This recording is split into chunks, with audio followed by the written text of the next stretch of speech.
guys, kumusta pa kayong lahat? So ngayon po guys, dito po ako sa isang lugar.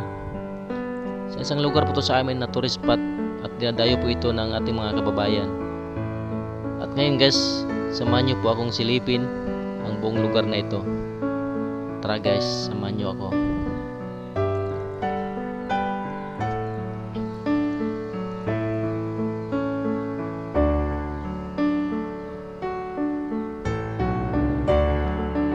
So guys, pag pupunta po kayo dito, may ano po pala dito, may entrance fee.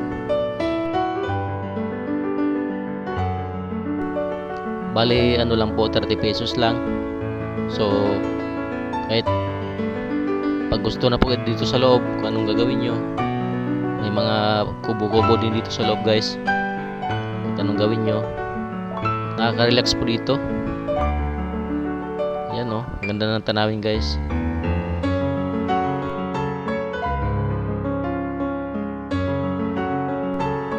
Buong araw na kayong magano dito, magbanding-banding.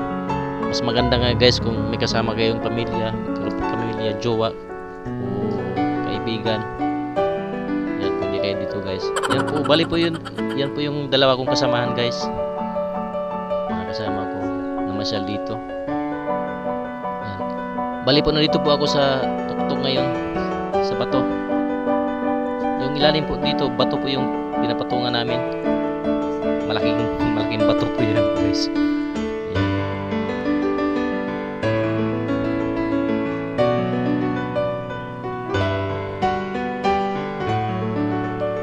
So nakita mo naman yan guys, napansin nyo na yung sa likuran ko, ang ganda ng tanawin dyan. Ayan, kitang-kita yung buong lugar namin. Selfie muna.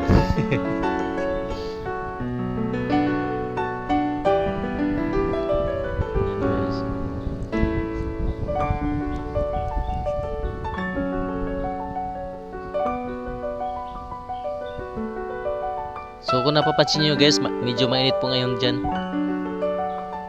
Nasa maaraw kasi.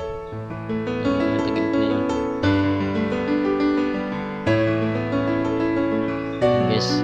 Ito naman guys, pababa na kami. Puntahan namin yung baba nito kasi may mga ano din doon, may mga kubo-kubo din guys.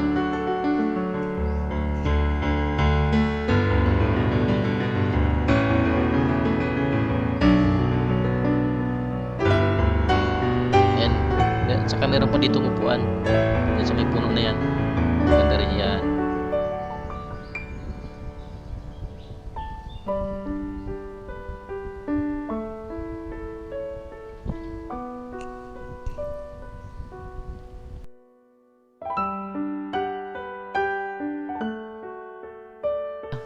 Punta pala kami ng kubo nito guys.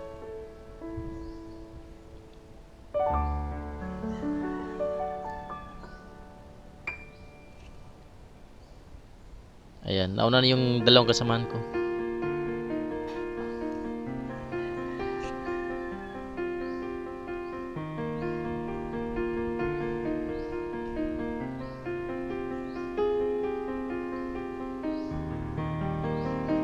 Ayan, ito po yung kubo-kubo na sinasabi ko sa inyo guys. Ito po. Dito po libre po dito. Pwede kayong humiga dito o matulog o anong gagawin nyo dito. May kuryente din naman po dito. So sa halagang 30 pesos guys, buong araw na kayo dito. Ayan. Ayan.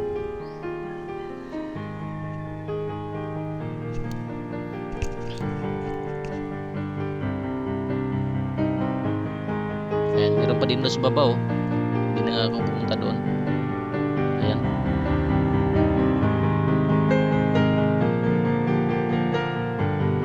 So, yan lang guys. So, maraming salamat po sa inyo.